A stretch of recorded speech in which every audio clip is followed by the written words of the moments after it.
What's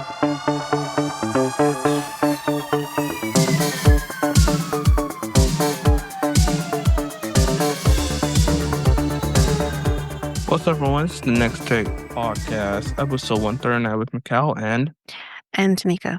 where we have conversations on different topics. So today we want to have uh triple topic episode, hmm and Tanika will present us with those topics today. Yep. So, hospitals are seeing more cannabis-related cases. Uh-huh. Canada stops funding hotels for asylum seekers, Uh-huh. and people are changing their name, like their name changes. They want to do name changes. They're facing delays with that currently. So that is the topics that we're going to be talking about. Okay. All All right. right. Now I just got to find the notes on that. One second while I Uh-huh. do that. Okay. So, a serious illness caused by cannabis overuse is causing concern at some emergency room departments in Ontario. According to a recent Western University report, emergency rooms are seeing a rise in youth with cannabis. I think it's hyper MS syndrome or CHS, which comes with relentless vomiting and abdominal pain. It was once a rare condition which is starting to become more common, and many cannabis users may not know about the possible side effects. So, CHS and cannabis use. So, CHS has been around for a while. The University of Manitoba Associate Dean of Research Linda Belneves told Metroland Media. It can often happen with people who are using products with high THC. So, in case you don't know what THC is, it Uh-huh. stands for delta 9 tetrahydrocannabidiol and is the psychoactive compound found in marijuana, which causes the euphoric high feeling, and many have other therapeutic effects. Other parts of cannabis include the cannabidiol, CBD, which I Uh-huh. think is again another form we've heard of, which does not create a high feeling, and researchers believe it may block or lower some of the effects of THC on the mind.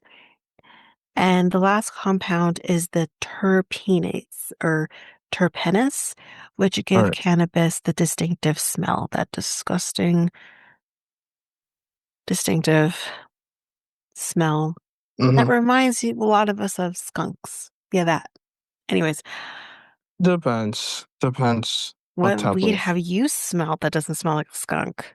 Mm-hmm. Most of them Well, do. we did. There's somebody that doesn't, it's not. There's people who just mix, like, when they just can't shake off the stench. Like, some people mix, like, cigarette type of smell with marijuana Oh, and what type of alcohol. smell? Do you know that alcohol and marijuana and cigarette type of smell mesh into one?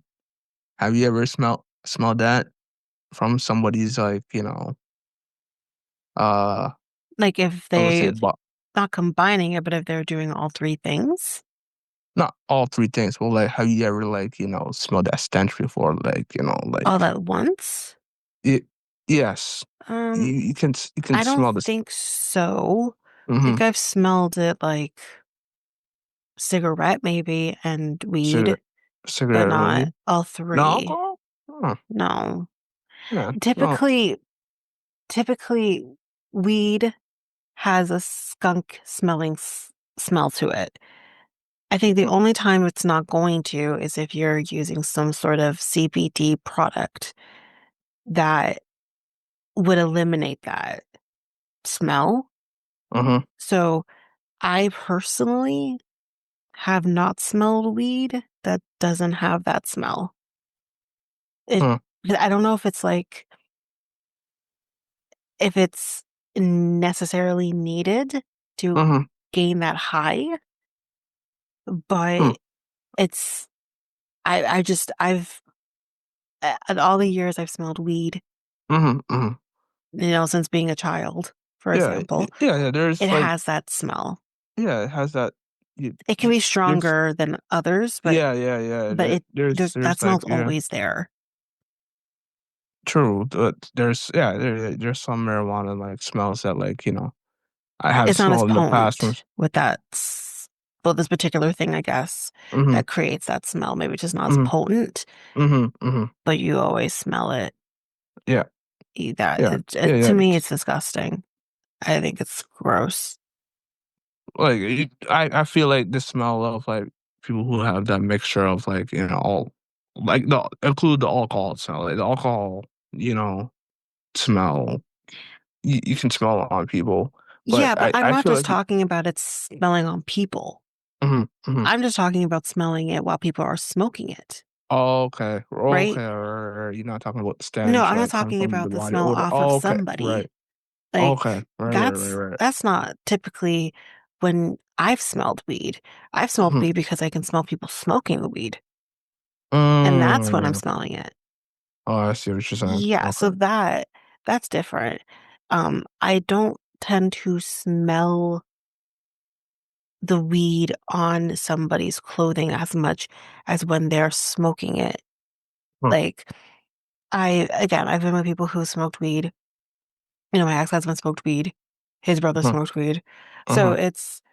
I know when I've been around, like, I never was around my ex when he smoked. He Uh-huh. tended to not smoke around me, Right. but his brother, after he had left, he did smoke around me one time, and I smelled it then, but I never smelled the smell of weed on either of them. Mm. I see. Never. Like, Okay. Mm. yeah, you can drown that out a little easier, especially if you're not like a heavy smoker. Like, if you don't smoke like constantly, then you can have mask that a lot easier. If you're a heavy ass smoker, I've been around people like that too, it is hard to get rid of that smell. Like when I Yeah. mean heavy smoker, I mean like all day, every day. Mm-hmm. That is hard to get rid of. It is. It's Yeah. disgusting. Yeah. It's so disgusting. Like Yeah. when it seeps through your pores. Mm-hmm. Let's just say I've been involved with men who smoke like that, and Mm-hmm. I won't go into details, but let's just say even then, I feel like I'm getting high off of their high. It's Mm. disgusting. Yeah. Anyways, Yeah. Yeah. anyways, And then we got off. yeah. We went off.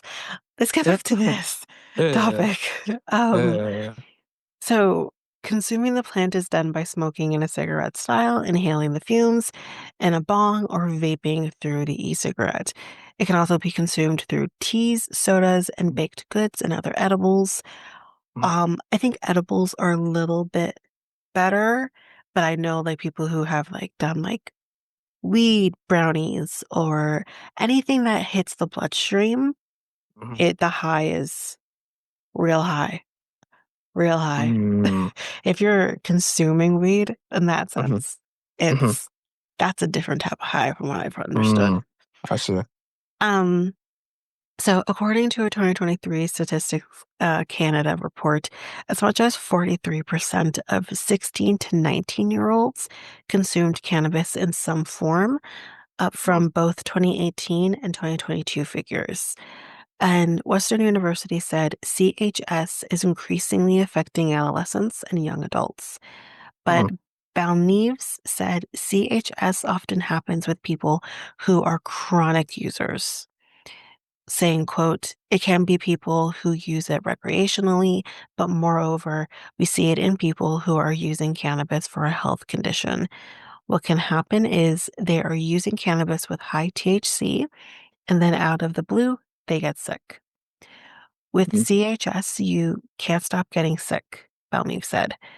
"You're very nauseous, you're typically throwing up, and you can't stop yourself. That's the reason many are ending up at an emergency room, she added. Some people get so sick they are spending more than 10 to 12 hours in the ER. Mm, As some experience heavy vomiting, one of the risks is that they become dehydrated, obviously, and need to replenish electrolytes, which is difficult when you're throwing up. You don't want to take anything in. mm, Um, so the problem with CHS is the symptoms can be common with several different health conditions.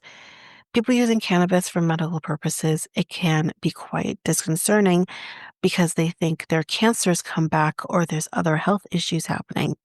They can't put mm, two and two together. Western University said CHS is frequently misdiagnosed as bulimia nervosa because of the vomiting and unintended weight loss that accompanies it. But I feel like if you're dealing with bulimia, usually, I mean, maybe I'm incorrect.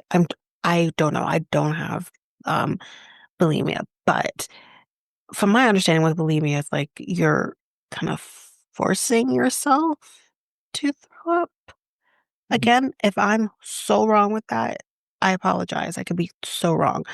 Um, but I feel like that would be like the difference. But again, mm, mm. maybe also bulimia nervosa is different than just straight up bulimia. So I don't know. I've never heard it said as that way. Mm, So I don't know. Um, but unlike bulimia, CHS related vomiting is involuntary. Okay, so I just okay. So I am, I yeah. guess, right. It is voluntary. So it's involuntary and not motivated by body image concerns. A clue is that those with CHS often return to normal eating and bathing patterns during symptom-free periods, which is not typical for an eating disorder. So once CHS has been diagnosed, there isn't much of cure yet, and health professionals cannot do much to stop the vomiting.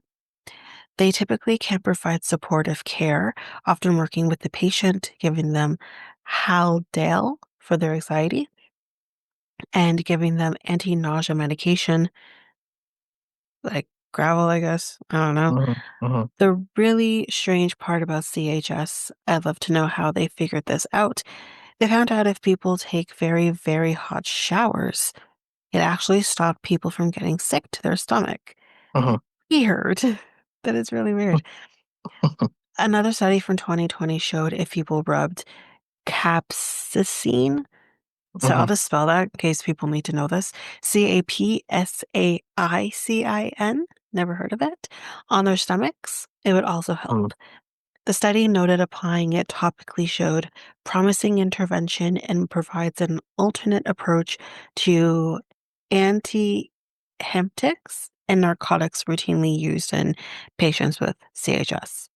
Right. We often tell people if they are experiencing CHS and don't want to go to the hospital to have a really, really hot bath or shower, and it tends to stop it. There's a thought it's triggering the hypothalamus to the brain and it's resetting things, perhaps resetting the CD1 receptors. But more research is obviously needed. Health Canada does not have a reporting line for people to report any suspected adverse reactions associated with the use of cannabis and cannabis products, whether Mhm, that's dried, oils, fresh, for medical purposes. The Canada Vigilance Program can be reached online or by calling 1-866-234-2345. mhm. 2345. Yeah. So obviously more details are needed. It's not surprising we're seeing more people with it because we're seeing more Canadians using cannabis, especially after it being legalized. Yeah. So many stores in Canada. Popping up everywhere. Yep. But again, I think there's a difference between 'cause a lot of those places they're getting like CBD, whether oils or Mhm, gummies. mhm, That is different mhm, than straight up cannabis or mhm, marijuana because those cannabis CBD products doesn't have THC in it. So mhm, don't know if it's necessarily the pure CPD, mhm, which is the cannabis, is causing this, or if it's like the THC or that other thing we talked about that creates the smell, or if it's all three together, I don't know. Mhm, But usually people, if you're taking CBD gummies or anything, and I haven't myself, um, I don't have a lot of people around me who have, except my boyfriend. I know he has very, very, very occasionally. Um, you have to be so careful with how much you're taking. Usually, if you're having like a gummy, like it's like half or one full gummy, that's kind of it. Um, but it just, I think it's a very different product than just smoking weed. right. Um, but where was I? So we also have people getting used to their dose, so they're using higher THC, and again, they're not Mhm, expecting this outcome. Belnews said if someone experiences CHS, it's not known if they have it for life. So obviously, with the research, they're still figuring that out. For some individuals, it's usually such an awful experience they may be disinclined from trying it again. Often, if people take a break from cannabis, they can reset their system and are able to utilize it again. They actually don't know if it increases the likelihood of having future CHS, if you mhm, might have a propensity to experience it. Often people use it less often, she noted.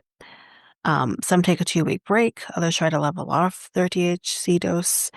Unfortunately, people who use cannabis aren't often warned about the potential side effects to high THC consumption. mhm, Although I disagree with that. I feel like mm, we have talked about this heavily about overuse of smoking marijuana, the effects of that. We have talked about this before. Obviously, this topic has not been discussed before, but we have talked about this before. People mm, know you shouldn't be overdoing it, but people right, still do right. because they think it's not that bad. It's not like smoking Mm, cigarettes, which true, it's not like smoking cigarettes, but it does mhm, have adverse effects mhm, like anything else. mm, So, um, a lot of the warnings we attach to cannabis is about impairment and getting high. This again, it's said by the spell names. When I speak with people using it in a medicinal context, I do mention it. I mention it to clinicians because I work with people with cancer and they panic because they think they're having a reaction to chemo treatment, which obviously can't happen, right. or they get worried their cancer has come back. I warn them to say they're aware of it. We need honest, accessible education in schools, clinics, and online that explains what CHS is, how to recognize it, and how to seek help. Adding more people admit to cannabis use if they are asked in an empathetic, stigma free way. In our views, the addition of CHS content to youth health curriculums, pediatric training programs, and cannabis use screening tools is overdue. So, for more information, if you need that about CHS, you can visit canada.ca. But that's that topic. Let's, you So have something? yeah, Okay. okay, all right. So, like I said in the past, I like to do, surveys. I have another fun fact Okay. for today's topic. So, to do you? What time of the day are you at best, Tanika?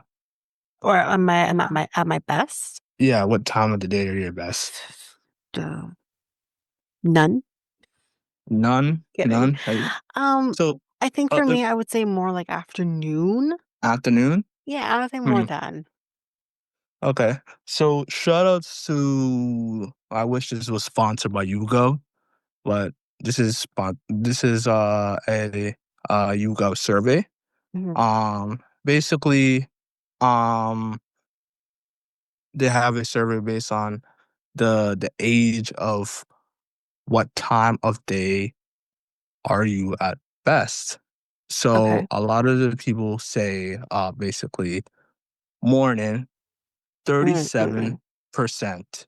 Y'all Usually I lying. hear from people that like, oh, I'm not a morning person. Not a I'm morning not a person. morning Hell person. no. I'm not a morning person. Don't look at me.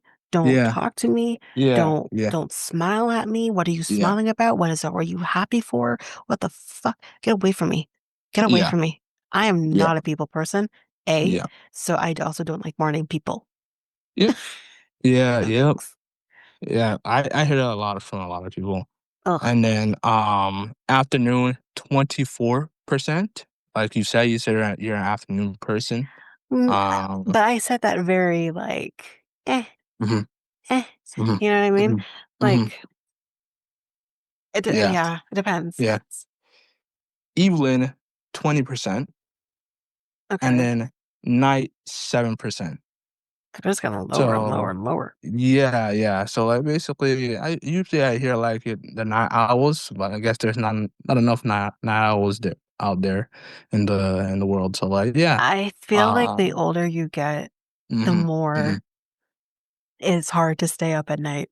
You know, like I yeah, remember being a kid and being like, "Oh, I'm gonna stay up late," and you would stay up to like mhm, 3, 4 in the morning and could do that and and survive somehow. yeah, Now, yeah, like full disclosure, y'all, we're recording late right now, and I don't know how I do it because usually I can just knock out and sleep, but yeah, as long it doesn't matter, as long as I get minimum 6 hours, which is pushing it these days, I can function.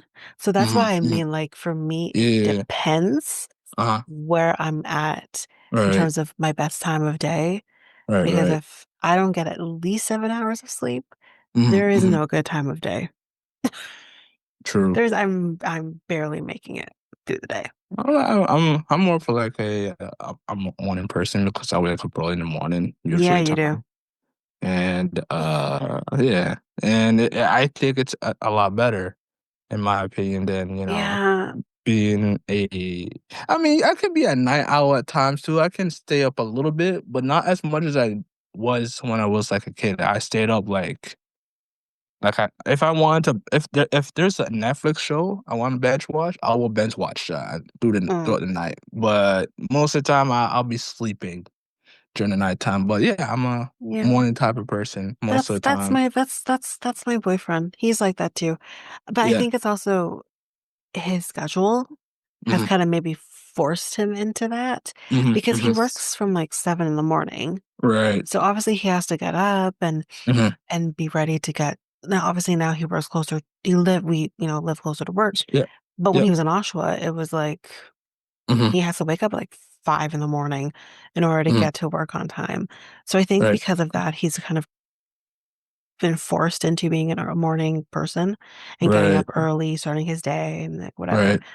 Because I remember one time, listen, for me, sleeping in is like, I mean, I may not necessarily sleep in, but hmm damn, I'm not getting out of my bed in the morning. I stay in my bed for most of the day, hmm okay, on weekends, because hmm that's the only time I can do that. But I remember hmm one time I must have woken up around noon or 12:30, and I remember him, and I messaged him, and he's like, "You're just getting up now?" Like, at that point, he must have been up for, like, probably, like, 4 hours, Right. and he's like, "You're just getting up now? Like, the day's gone." And I'm like, Hmm first of all, shut up. hmm Secondly, like, I didn't go to bed till, like, 3 in the morning, hmm whether it was because I was, you know recording this podcast or whatever. Right. Like, I didn't get Right. to bed, like, 3 in the morning. So, Right. technically, although, yes, I woke up, quote, unquote, "late," Right. I I didn't really sleep to, hmm like, crazy amount. hmm So, I do get the morning and hmm person in that sense. Right. Right. Um, anyone who chooses to get out of bed when they don't need to hmm just do stuff Right. Right. when you don't need to, Yeah. Yeah. Yeah. Yeah. Yeah. that's weird to me. Yeah. So, so, so guess the age when it comes to in the morning. Who's like the most energetic age range in the morning? So I'm gonna give you so from 18 to 24, 25 to 49, 50 to 64, and 65 plus. Who's energetic though? Yeah, like like who like that from the morning side. So like, um, who has the most like in percentage, like who wakes up the most? Would you say out of that age range? Because I have the Um, I mean, who do you think? honestly, I don't know. This is hard for me Mm-hmm. because, like, obviously, as we know, like older people tend to wake up early Mm-hmm. and, you know, are able to function and do what they got to do. Because Very true. obviously, the older you get, the less sleep you need. Mm-hmm. So, yeah, that's one thing on my mind. Okay. But then I also know at least of one person, anyways, Mm-hmm. Mm-hmm. who's like in our age range. Like Right. she's I think a couple years younger than me. Yeah. And I remember, I mean, I don't know what she's doing now that she has a Mm-hmm. child, but Mm-hmm. I remember Mm-hmm. when I first met her because we worked together Yeah. Yeah, and she was telling me, yeah, I yeah. like to wake up at like 5 in the morning because I like to Mm-hmm. be up with the sunrise. And I'm like, Mm-hmm. ew, Mm-hmm. why? Like, no thanks. And So at that yeah, time, she yeah. was like in her late 20s when she was telling me this. And I'm like, Early 20s. Okay. no. Interesting. Okay. So Very yeah, interesting. it could be, I think it just depends on the person, honestly. That's where I'm Okay. thinking. Okay. So the most out of in the morning is like a 65 plus year old. So And it's that's at that's what I was 44. thinking, the Yeah, older. Yeah. 44%. Yeah. And then the 50 to 64 is at 42, so it falls in number two. Hmm. The most shocking one that falls in number three is at 25 and 49 years old And at see, that kind of 34%. is where she landed. She was, Hmm. I would say maybe 27, 28 when we Hmm. had this conversation Hmm. in a Hmm. few years back. And And I was like, the that's so yeah, weird. and then the 18 and 24 are 24%. So Yeah, those are who's the getting up then? Who's getting up? Who's getting up yeah, and wanting to yeah, be energetic? yeah, yeah. Nobody. And the Anyway. afternoon, guess that I like that age range for the afternoon.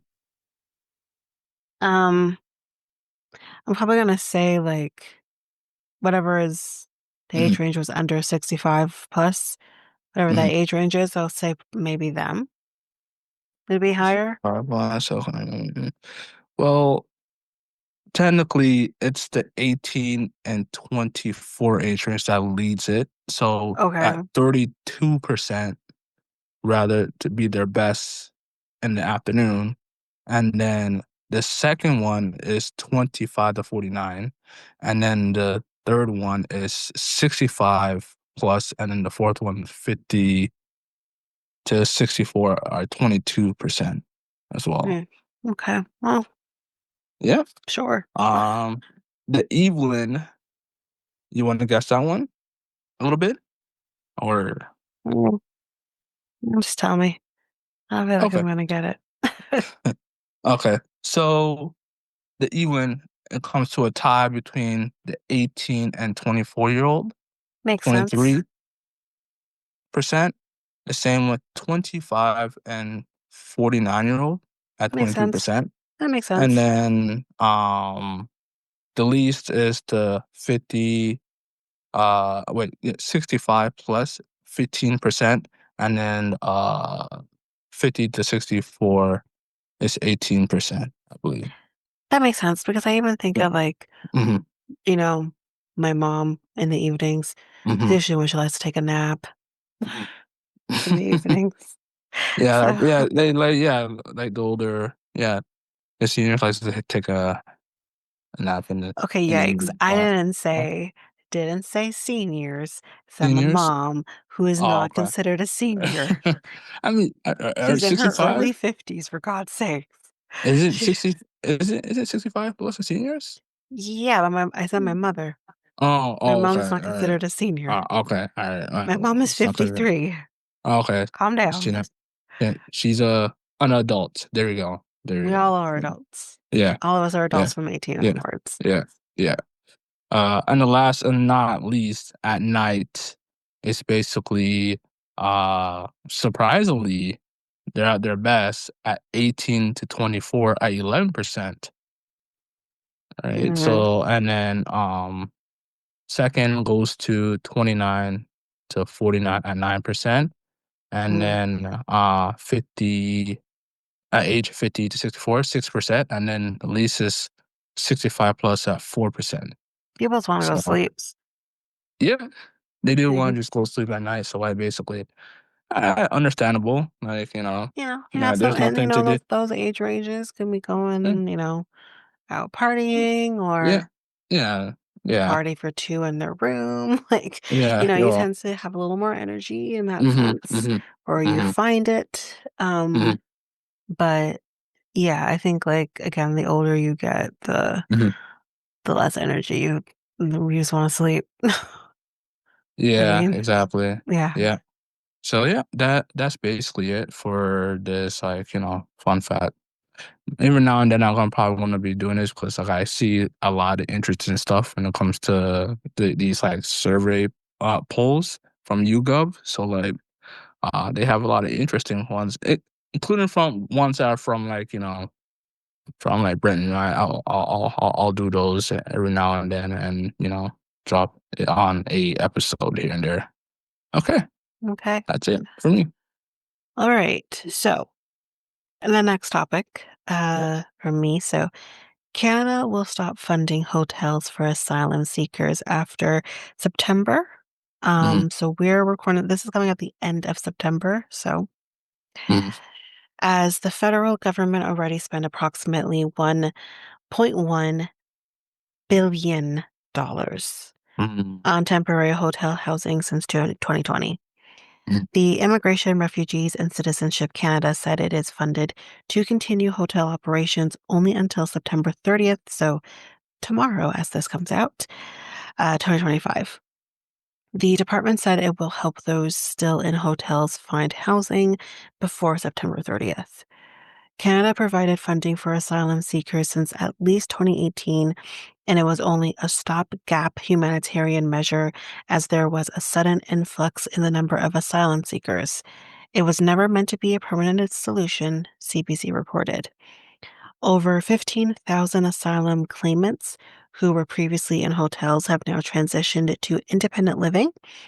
The department said it will help the 485 people remaining in the hotels find longer term housing before the program ends on September 30th. It said it will support people on site while they look for long term housing and that it will continue supporting provinces and municipalities in developing their own long term housing strategies. Canada provides hotel accommodations for some asylum seekers as part of its humanitarian support system to ensure they have basic shelter and safety while their refugee claims are being processed. Canada is a signatory to the 1951 UN Refugee Convention. Under both international and domestic law, it must provide protection, shelter, and basic services to people who claim asylum and are awaiting a decision. Ontario Premier Doug Ford recently said asylum seekers have to wait for over 2 years to get work permits, and it is not their fault that the government is paying their hotel stay as the immigration takes 2 years to process asylum claims. Hmm. Ford said his administration can issue permits to the asylum seekers without waiting for the federal government's nod. In 2023, amid a funding deadlock between the federal government and the city, hundreds of asylum seekers were left to sleep on the streets of downtown Toronto. That is horrible. Right. But that's that. I mean, Mhm. Mhm. I do think like I mean, I don't know. I don't want to say something that comes off cold. I do think while you are waiting for your decision for refugee status is ongoing, that yes, the government should make sure you have basic shelter, basic needs met. Like I do think like that should still continue. Mhm. But to continue housing them in hotels, um, long past that point, Mhm. Mhm. that is coming out of taxpayers' wallets in Right. order for that to happen. And I don't think that should be happening. I think there should be maybe something in I mean, continue doing it for maybe a Mhm, certain amount of time afterwards. Like, don't leave them out there to figure it out after they get, approval or mhm, whatnot. mhm, mhm, I do think there should be some sort of transitional program in place where you are helping people get jobs or find housing and be able to pay for housing. I think something like that should be in place. mhm. Um, so I hope that that's already in place. So I don't know. Yeah, Yeah, yeah, yeah. yeah, Uh, yeah, that's yeah, whatever. I agree. I agree with what you said. So yeah. something I can add to that. I know this whole asylum topic, especially with certain Mhm, countries that we've seen happen, is a it has been anyways a hot topic. mhm, mhm, mhm, Either you're for it or you're against it. And um I don't think there's a lot of people who are in the middle with that. mhm, I was more in a space of like, well, they need it, mhm, that's what we do. We mhm, as a country create a safe space for peacemakers, all that. So that part of it's not surprising. mhm, But yeah, so I want to tread lightly with that one, but I think it's an important thing to talk about. All mhm. right. Yeah. So for the final topic, a Toronto woman reached out to Speaker's Corner to share her experience with Service Ontario um, delays. This has to do with the changing of the name situation. It's just frustrating not being able to pick up a package or, buy something at Apple and not having a proper ID to pick it up. This was said by 19-year-old Alicia, who is a college student. Alicia has been waiting to apply for an identification card until her request to legally change her last name is approved through Service Ontario. I submitted the name change request around April 7th and it arrived at the office in Thunder Bay on April 15th. And ever since then, I've been waiting. According to Mhm, Service Ontario's website, name change requests can take up to 12 weeks. Alicia said in her experience, it's been much longer, with a recent call to a representative stating it could take up to 19 weeks. I could understand if I had a criminal record or something, but my application is pretty straightforward. I just can't see why something like this would take so long. The mhm, process is you submit an application and then pay a fee to have your application processed, but I haven't even gotten to that point yet. They're just like, sorry, it's delayed. Alicia is far from alone. Name change request delays is a frequent and recent topic on social media sites like Reddit, with contributors sharing similar stories. The fact is, the fact is, like, it's really sad that even the name change takes so long, but also once it's approved, I could be waiting an additional 4 to 6 weeks just to get an ID. So when does it stop?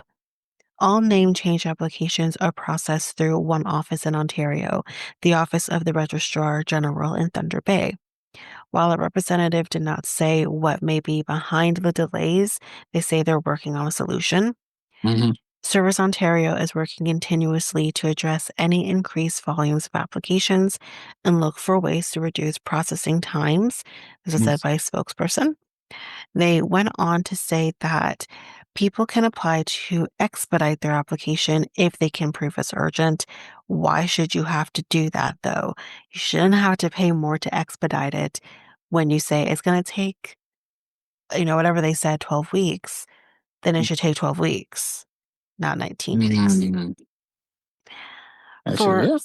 For urgent requests, customers may contact Service Ontario at 1-800-461-2156 or 416-325-8305 and submit their proof of urgency for review.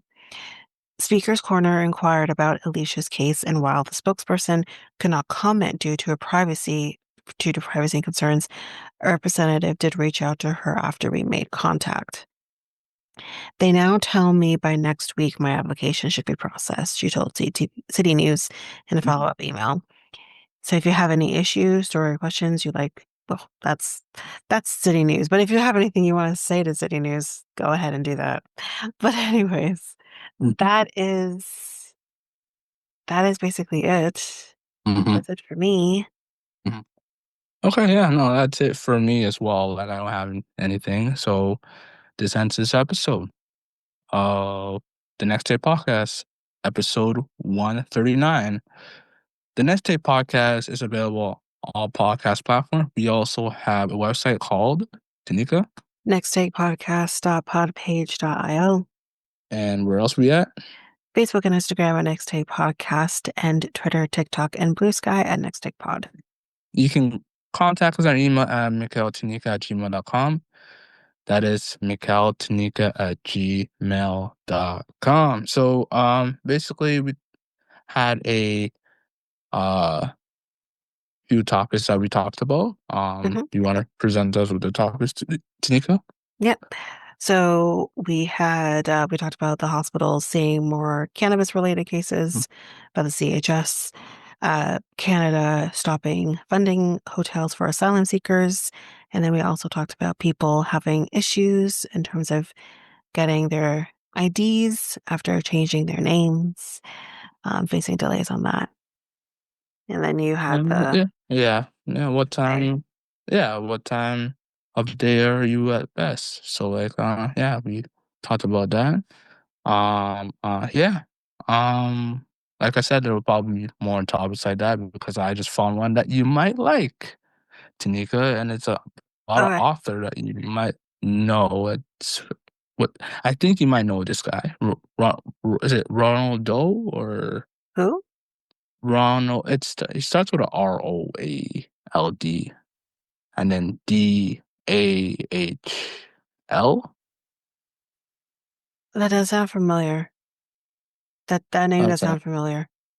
I think you know the author. I just don't can't pronounce his name properly. Ron. Yeah, that name, the Yeah, doll part for me. That does yeah, sound familiar. yeah, yeah. So I think he has done books based on just trying to search that. Just give me a minute. Done books. Do you know the Charlie and the Chocolate Factory?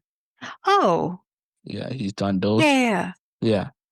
Yeah. Types of books. I mean, I haven't read the Uh, book, but obviously yeah, he's done watched the movie. yeah, Matilda as well. He's Oh, okay. um Again, I yeah. didn't read the book, watched the movie. Yeah.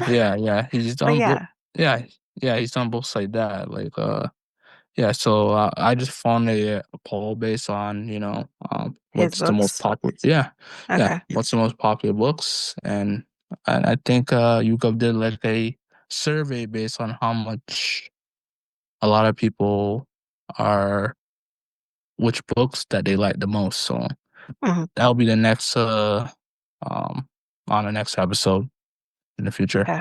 And I'll include there'll probably be more other topics, but yeah, that'll be the one. But yeah, Okay. All okay. right. All right. So I have nothing else to say. You have anything Nope. else to say, Tini? Okay, so No, I mean, I'm well, I'll just say we're heading into yeah, yep. Halloween series on Thursday. Mm-hmm. That's it. Okay. All right. Okay. So I'm Mikal and And I'm Tanika. we're out until Thursday. Thursday. Peace, guys. Bye.